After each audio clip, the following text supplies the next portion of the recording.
Bien, pour ce qui est de la colorisation, par la suite, voilà comment vous allez pouvoir faire. Je suppose que tout le monde a réussi à faire un ou deux calques. Alors voilà. Vous savez que quand on fait édition remplir, on a la possibilité de cocher ceci, conserver les zones transparentes. Donc là, j'ai oublié de dire, mais je suis donc sur un des calques que j'ai dessiné pour la petite blouse de la madame là. Édition remplir, conserver les zones transparentes. Et vous allez pouvoir choisir la couleur avec laquelle vous remplissez. Mais je vais pas le faire. Parce qu'il est possible aussi de faire ceci. CTRL U sur le PC ou commande U sur le Mac. Et vous allez pouvoir modifier la couleur que vous aviez mise, voire même cocher la case colorisée et recréer une couleur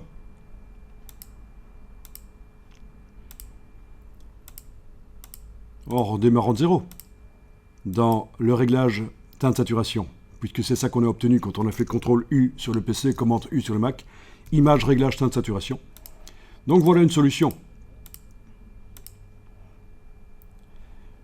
Je ne vais pas le faire non plus, parce que je vais vous montrer autre chose, les dégradés. On va tenter de mettre un dégradé dessus. Donc, vous avez un outil dégradé que vous pouvez activer. Bien sûr, vous ne le confondez pas avec l'outil rectangle, c'est autre chose. L'outil dégradé. Là au-dessus, il vous indique sans doute un dégradé du noir au blanc. Vous confirmez? Vous avez sans doute ceci ou autre chose.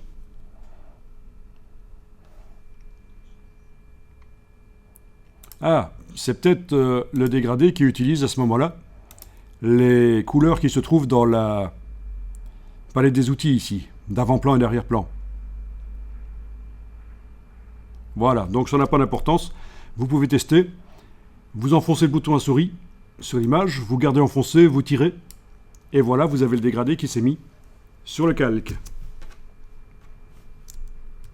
Sauf que c'est pas ce qu'on veut.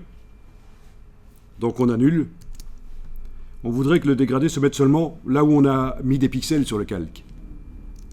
Et c'est là qu'une option dont je vous ai parlé avant va pouvoir servir. L'option ici, verrou de la transparence. Mais oui, quand on avait verrouillé un calque précédemment, on avait utilisé ça et je vous avais dit qu'on peut aussi verrouiller partiellement le calque. Si on verrouille la transparence, on arrive encore à dessiner, mais uniquement là où il y a déjà des pixels sur le calque.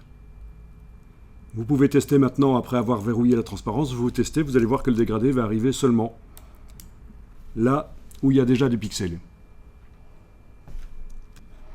Alors, si le dégradé n'est pas dans le sens que vous voulez, il est absolument inutile de l'annuler, parce que vous pouvez retracer.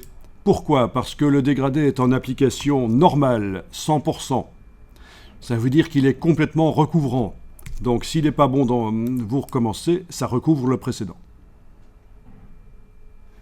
Alors, il y a la palette des dégradés ici, mais on ne va pas l'utiliser.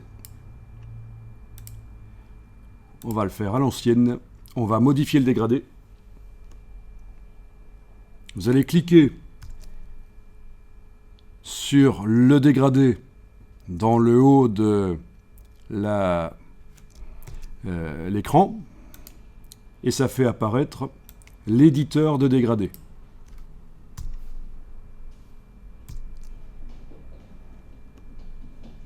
Alors,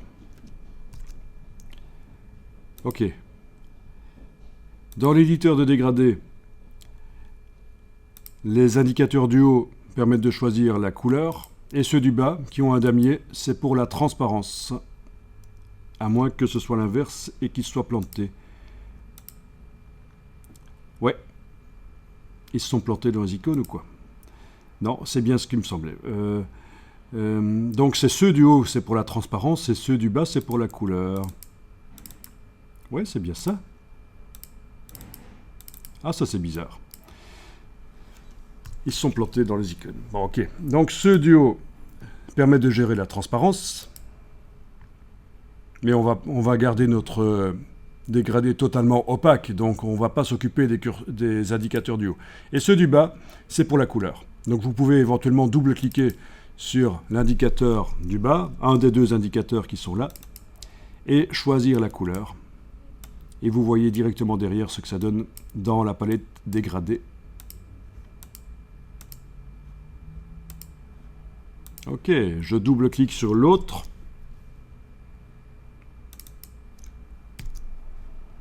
Et vous choisissez.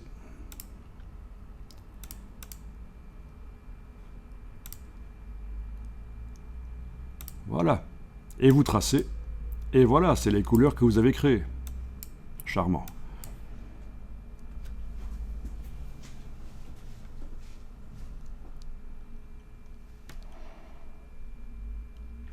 L'écrêtage serait peut-être un peu à retravailler.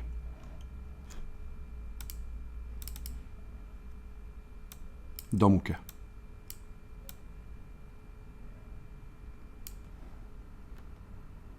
Oui, j'ai un peu retravaillé l'écrêtage parce que je trouvais qu'il y avait un peu trop de bords qui apparaissaient. Voilà, ça va un peu mieux comme ça. Waouh, je suis sur mauvais calque. Là. Bien. On va pas la faire longue. Je vous montre juste que quand le dégradé est activé dans la palette des outils, au-dessus, vous avez le mode d'application. Pour l'instant, c'est en linéaire, mais on peut se mettre en radial. Comme ça, le dégradé va du centre vers l'extérieur.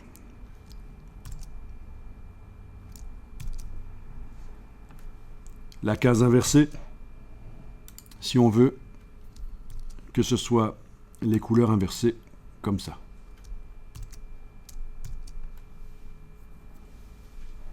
Une fois que le dégradé est mis, il n'est pas interdit de faire un CTRL U pour aller modifier les choses. Bien sûr.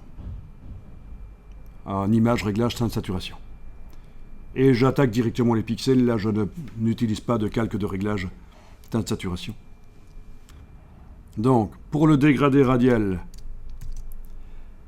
si tu commences par l'extérieur et tu vas à l'extérieur, tu as l'impression que c'est un dégradé linéaire. J'annule. En fait, il faut le tracer. Voilà, comme ça, sur l'objet. Voilà. Enfin, l'objet, si j'ose appeler cette madame un objet.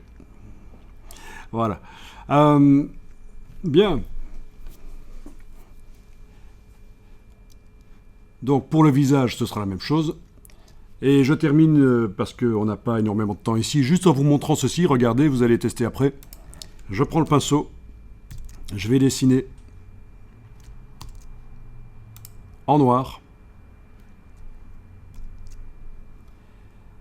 Je vais dessiner en noir en mode normal, opacité 100%, oui. Avec un gros pinceau flou.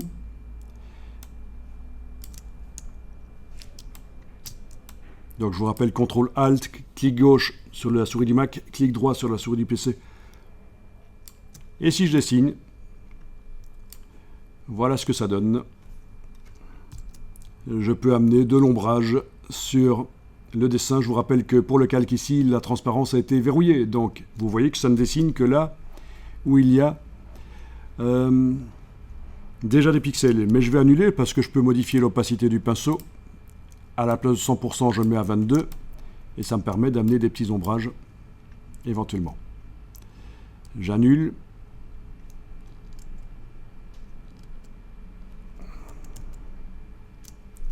Pour vous montrer que si vous voulez vraiment être souple quand vous faites ça, au lieu de modifier les pixels là, vous pouvez faire ceci.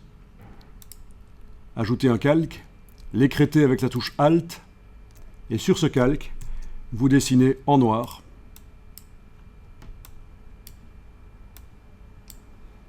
Et vous modifiez l'opacité du calque. Voilà. En ayant l'ombrage sur un calque, ça va quand même être plus facile. Et bien sûr, je peux aussi créer un autre calque pour les reflets éventuellement. Les reflets et les lumières. Et lui aussi, je peux modifier son opacité, si nécessaire. Et même sa position, avec l'outil de déplacement, sans sélection automatique cochée. La position peut encore être modifiée. C'est beaucoup plus souple, plutôt que d'attaquer directement les pixels d'en bas, c'est beaucoup plus souple de faire ça sur des calques écrêtés.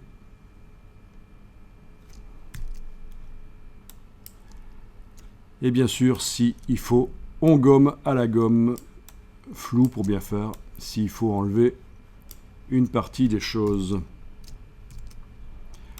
Voilà, avec ça, vous êtes paré pour faire de la colorisation de dessin, qui est un des boulots de Photoshop, la colorisation de dessin.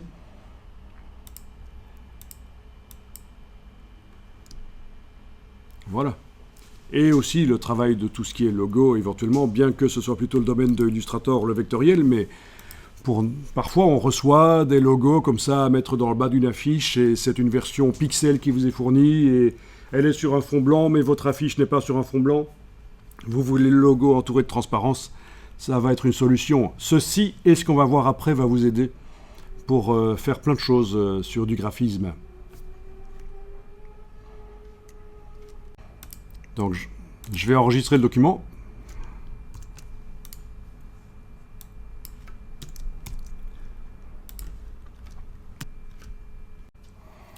Donc, c'est un peu de la colorisation de bande dessinée, ceci. Il faut savoir que, bien sûr, depuis plus de 20 ans, les bandes dessinées sont colorisées avec Photoshop notamment et principalement. Donc si ça vous intéresse, il existe plein de formations, livres sur la colorisation de bandes dessinées, et même en français. Vous allez trouver énormément d'explications là-dessus. La colorisation de bandes dessinées. Alors, j'ai un collègue qui est BDiste, enfin j'en ai pas qu'un seul d'ailleurs, mais oui, parce que la BD, c'est en pleine explosion. Il y a énormément de BDistes maintenant. Donc, et lui, les méthodes que je vous ai montrées avec des calques, ça l'énerve. Parce que pour lui, sa méthode de colorisation de bande dessinée, c'est sur le calque d'arrière-plan, il attaque, il colorise avec un pinceau en mode produit. Et, donc lui, il ne chipote pas du tout avec les calques quand il colorise des bandes dessinées. Donc je vous le dis, il y a plusieurs manières de faire, dont certaines n'utilisent même pas les calques Photoshop. On attaque directement le calque d'en dessous. Pourquoi pas, c'est moins de chipotage, mais c'est moins de souplesse aussi quand on veut modifier les choses.